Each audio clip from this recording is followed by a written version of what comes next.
마태복음 1장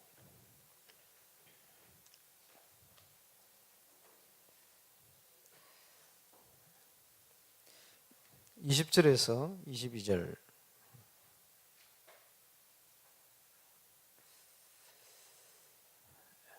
보시겠습니다.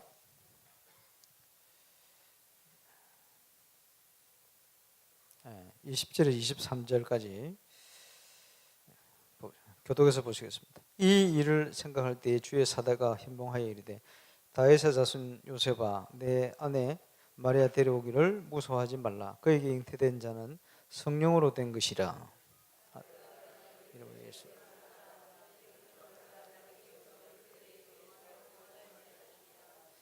이 모든 일이 된 것은 주께서 선제로 하신 말씀을 이루려 하심이니 이르시되 보라 처녀가 잉태하여 아들 낳을 것이요 그의 이름을 임마누엘이라 하리라 하셨으니 이를 번역한즉 하나님이 우리와 함께 계시다 함이라.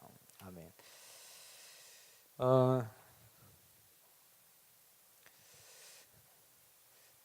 하나님께서 예수님을 이 땅에 보내셨습니다. 그리스도 되신 예수님을 보내셨는데 그 보내신 분명한 이유가 있습니다. 우리에게 구원을 주시고 또 구원 안에 있는 축복을 누리도록 원래의 인간이 가진 축복이 창세기 1장 27절 28절의 축복입니다. 이 축복을 누리도록 회복하도록 그리스도를 보내셨죠. 창세기 1장 27, 28절이 뭐냐? 하나님께서 인간을 하나님의 형상대로 지으시고 함께 하셨습니다. 그게 구원이죠. 다른 말로 하나님의 자녀된 것이네. 그리고 세상을 정복하고 다스려라. 이렇게 문화입니다. 세상 정복. 이게 원래 인간이 주셨던 축복인데 이 축복을 잃어버리니까 세상을 정복하고 다스리는 게 아니고 세상의 노예가 되어버려요. 그게 인간의 문제입니다. 그러면 이 축복을 회복하기 위해서 회복하도록 하나님께서 그리스도를 이 땅에 보내셨다. 인간의 축복이. 그러면 이 축복을 어떻게 잃어버렸습니까? 창세기 3장에 인간이 하나님을 떠나면서 잃어버리게 되었어요. 그때부터 하나님을 떠나 있으니까 세상에 속한 겁니다. 하나님을 알 수 없게 되어버린 거예요. 이유가 죄 문제 아닙니까? 그 죄가 아담과 하와를 통해 인간에게 들어온 원죄의 문제. 그리고 잠 다 깼습니다. 자범죄 문제. 그래, 조상이 우상 숭배한 죄, 이런 것들 다 죄죠. 죄를 지어서 떠나게 된 거예요. 이것 때문에 일어나는 게 이 땅에 여러 가지 어려움과 재앙이 올 때. 이 배후에 이제 사단이 역사를 하고 있습니다. 그래서 인간이 마귀의 자녀가 되어버린 그게 인간의 창세기 3장 문제입니다. 이랬으니까 하나님을 떠나 제 가운데 운명 가운데 묶여 있는데 이 가운데 자꾸 나를 찾는 것이 운명 속에 묶인 나죠. 이러니까 하나님께 이룰 수가 없는 거예요. 그래서 로마서 3장 23절에 보니까 모든 사람이 죄를 범하였음에 하나님의 영광에 이르지 못한다. 이렇게 되어버린 거죠. 하나님을 떠나 있으니까 요한복음 8장 44절 거짓의 아비 마귀에게 묶여버린 거죠. 그러니까 거짓된 참 진리와 참 생명과 참 행복을 찾지 못하는 거짓된 인생을 계속 살아가게 돼요. 그게 운명에 묶인 납니다. 그러니까 이게 나를 찾으려고 몸부림치는 거죠. 근데 운명을 벗어날 수가 없어요. 그러니까 운명에 묶여서 계속 사는데 영향을 받아요. 그게 창세기 6장 4절 5절 나타난 네피림 문제입니다. 하늘에서 떨어진 자의 영향을 받아요. 거기에 의해서 좌우되는 인생을 살게 되죠. 이러니까 예를 들은 대표적인 것이 돈의 노예가 되는 거예요. 예, 하나님 없이 살 수 있다. 특별히 이제 이 한국의 문제가 가장 심각한 이런 문제입니다. 창세기 11장에 바벨탑 사건, 거짓 성공이 무너지는 겁니다. 정신적으로, 육신적으로. 그러니까 후대가 이렇게 사회가 계속 무너져가는 거예요. 이 배후에 사단이 강하게 역사를 하고 있대요. 그러면서 빠져나갈 수 없는 틀을 만들어 버렸는데 그게 문화입니다. 사도행전 13장과 무속, 점술, 우상, 이 문화입니다. 전 세계가 요 문화 속에 딱 사로잡혀가 있어요. 틀림없습니다. 이러니까 모든 개인이 운명을 해결할 수가 없어요. 거스를 수가 없어요. 그야말로 노예가 되어 있는 겁니다. 묶여가 있어요. 왜 그렇습니까? 하나님의 진노 아래 있는 거예요. 공의의 하나님, 죄를 지어서 벌 받는 거죠. 쉽게 얘기해서. 이러니까 눈에 보이는 문제가 육신의 문제로 나타나는 거예요. 미래가 불안할 수밖에 없어요. 참된 행복을 찾을 수가 없죠. 이게 몽땅 연결되어서 후대에게 영향을 줍니다. 틀림없이 조상 때부터 있던 그 문제가 영향이 가가 있어요. 이 문제를 해결하도록 하나님께서 구원의 축복을 회복하도록 구원자를 보내시게 되는 겁니다. 그 이름이 예수의 이름입니다. 구원자 그리스도로 오신 분입니다. 그래서 이 그리스도를 알게 되어질 때 그리스도의 축복을 누리게 됩니다. 그게 요한 1서 2장에 나타나는 축복인데요. 한 번 기름 부음을 받은 자는 모든 축복을 다 받은 것이다. 그리스도의 축복을 누리게 된다.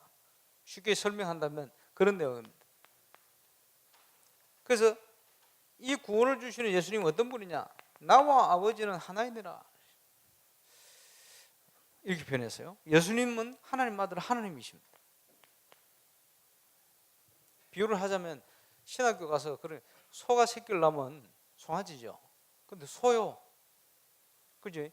사람이 자녀를 낳으면 사람이라. 그지? 하나님 품에 독생하신 하나님. 하나님 아들 하나님이시다. 본질이 그래요. 그러면서 나와 아버지는 하나다. 우리 인간의 머리로 생각할 수 없는. 그지? 그래서 최고 어제 보면 합당한 단어를 찾아내는데 그게 삼위일체예요. 그것도 완전한 단어는 아닙니다. 근데 하나님을 다 설명할 수는 없어요. 그러나 하나님께서 당신을 나타내 보여주셨는데 그걸 이해하려다 보니까 최고 좋은 단어가 삼위일체인데 나와 아버지는 하나다 이렇게 표현했어요. 그러니까 우리 하나님은 유일하신 하나님인데 삼위로 역사를 하신다 이렇게 표현을 하기도 합니다. 이 예수님이 하나님 아들 하나님이 우리 인간을 구원하러 이 땅에 오셨어요. 그래서 길을 열어버렸어요. 예수님께서 내가 곧 길이요 진리요 생명이다. 나로 말미암지 않고는 아버지께로 올 자가 없다. 그래서 믿음의 조상이라고 얘기하는 아브라함도 나를 보고 구원받은 것이다. 이때에 될 것을 보고 기뻐했다. 이렇게 표현을 했습니다. 그분이 예수님입니다.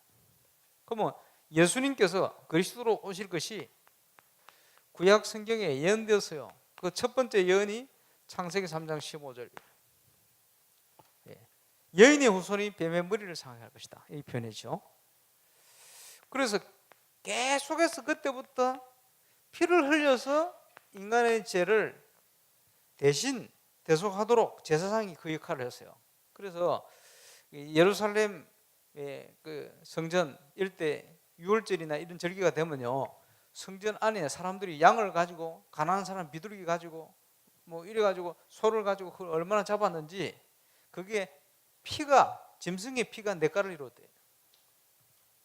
왜냐? 그 사람의 죄를 대신하도록 이렇게 만든 거지. 그게 뭡니까? 피제사다.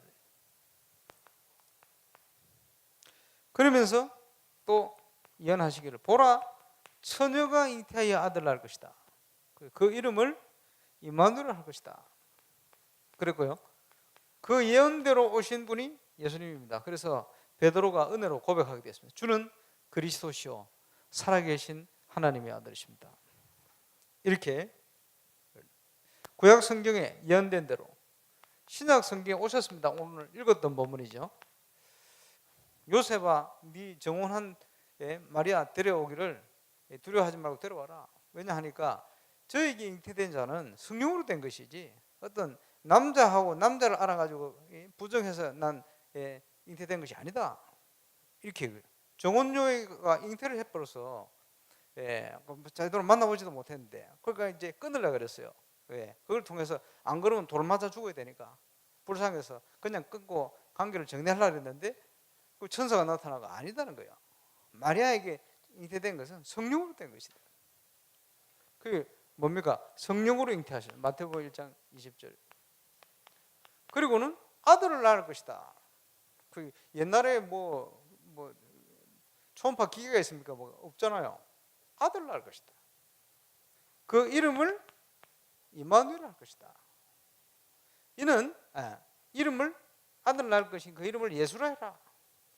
예수가 뭐냐? 뜻이 저희 백성을 저희 죄에서 구원할 자다.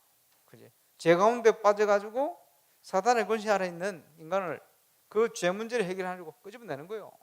해방시키는. 그래서 그게 그냥 이루어진 사건이 아니고 구약 성경에 예언된 이사야 7장 14절이 그대로 성취가 된 것이다. 이렇게 말씀하고 있습니다. 그러면 예수의 이름은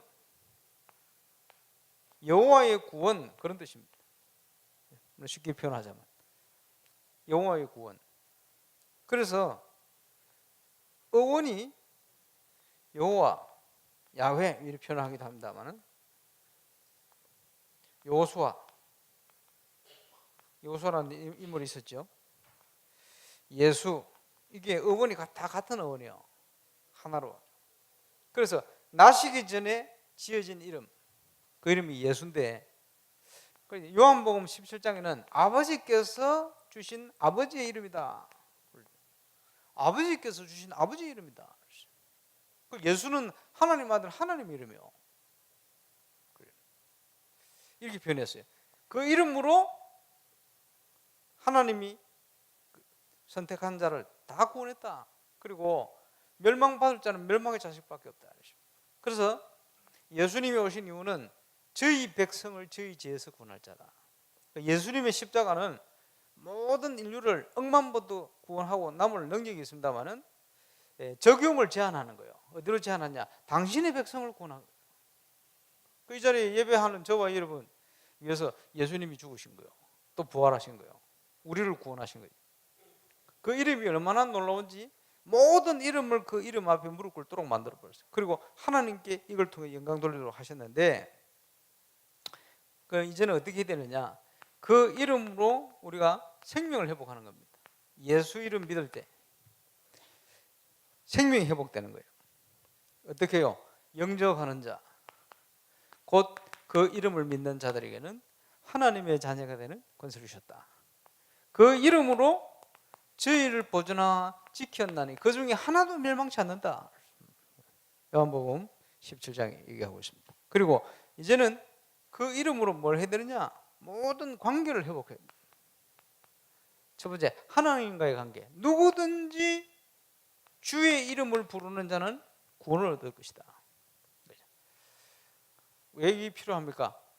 인간이 범죄에서 하나님 떠나 사단의 권세에 묶이는 순간 하나님께 갈 수 없는 담이 쳐져 버렸어요. 그 담을 예수님께서 허물어 버렸어요. 길을 열으신 겁니다. 그래서 누구든지 주의 이름, 예수 이름을 부르는 자는 구원을 얻을 것이다. 이 사실을 알고 주 예수 이름을 부를 때 구원받게 됩니다. 그러면서 그 이름으로 이제는 세상을 이길 수 있는 영권을 회복해라. 세상에서 너희가 환난을 당하지만 담대해라. 내가 세상을 이겼다. 우리와 함께 하시는 이 주님은 세상을 이기신 분입니다. 그것을 누리는 것이 응답이고 기도입니다. 그리고 그 이름으로 닫힌 모든 문을 열어라. 빌립보서 4장 6절 7절 뭐라고 표현했냐? 아무것도 염려하지 말고, 성경에는 염려하지 말라는 식의 표현이 총 367번 나온다. 1년이 365일, 365번 나와요. 예. 왜 300? 그러니까 아무것도 염려하지 마라, 매일 염려하지 마라, 그런 표현이죠. 왜 염려하지 말아야 되느냐? 오히려 너희들의 문제를 가지고 감사함으로 하나님께 아뢰라. 기도할 때 어떤 문제이든지 감사부터 해라. 왜 그렇습니까? 불신자는 창세기 3장부터 시작된 원죄와 본인이 가진 해결하지 못하는 문제로 인해서 재앙 가운데 어려움 속에 빠져 죽을 수도 있어요. 그러나 하나님의 자녀는 그 문제 해결되기 때문에 문제가 오는 것은 하나님의 축복의 통로가 됩니다. 또 그것을 통해서 하나님께서는 중요한 더 큰 응답소로 우리를 인도하시게 되었어요. 그러니 그 사실이 분명하니까 일단 감사. 어떤 문제이든지. 그리고 감당치 못할 시험을 안 주신대. 우리가 꼭 필요한 부분을 하나님 허락하시는 거예요. 그러니까 일단 감사. 감사함으로 하나님께 아뢰라. 그래야면 모든 지각에 뛰어난 하나님의 평강이 그리스도 예수 안에서 너희 마음과 생각을 지키실 것이다. 사단이 마음과 생각을 통해 틈탑니다.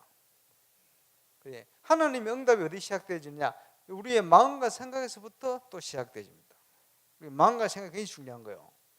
그러니까 염려하지 말고 기도하면 하나님께서 우리의 마음과 생각을 지키신대요.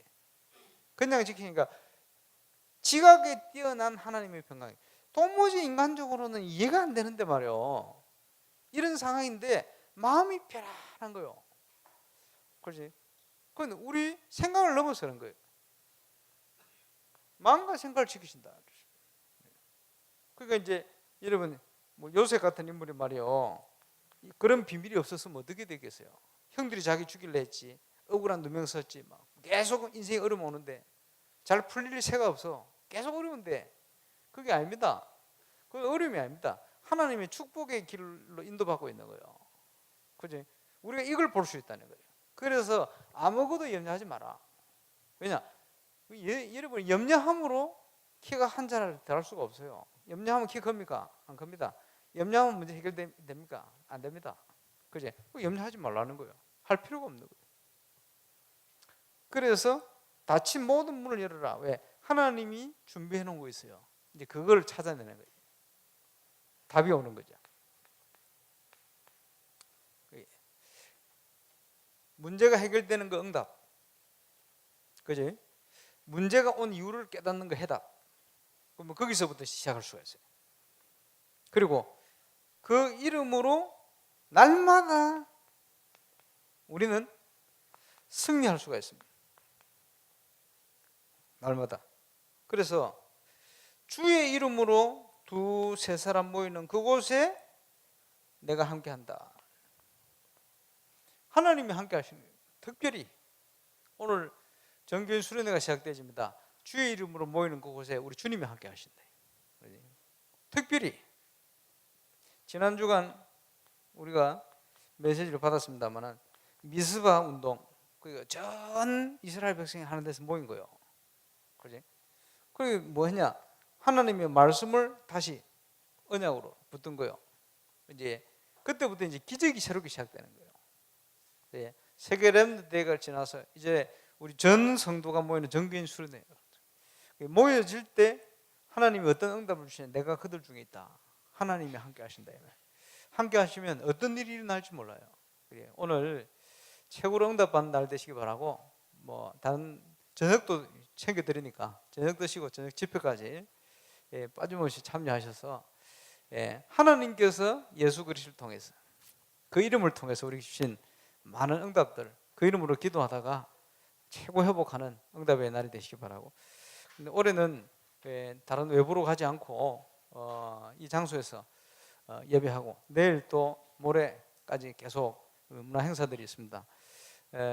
아마 하나님이 가장 기뻐하는 교회는 올바른 복음을 알고 또 올바른 세상 살림 문화를 할 수 있는 이런 교회인 것 같아요. 어제 산업 메시지 때도 이제 그런 말씀을 유 목사님 주셨는데 꼭 우리 교회 보고 주시는 것 같아요. 그래서 올바른 복음과 문화를 회복하고 특별히 하나님이 우리 교회 주신 은혜를 응답을 놓치지 않고 받으시길 바라고 JRT 시대의 주역으로 저와 여러분이 서게 되시길 바라고 오늘도 주 예수 이름으로 이 모든 축복 회복하는 은혜를 누리게 되시기를 주 이름으로 축원합니다.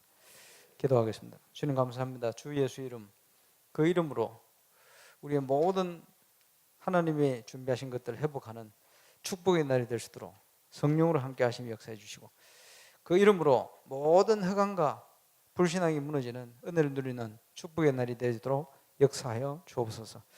감사를 드리며 주 예수 그리스도 이름으로 기도하옵나이다.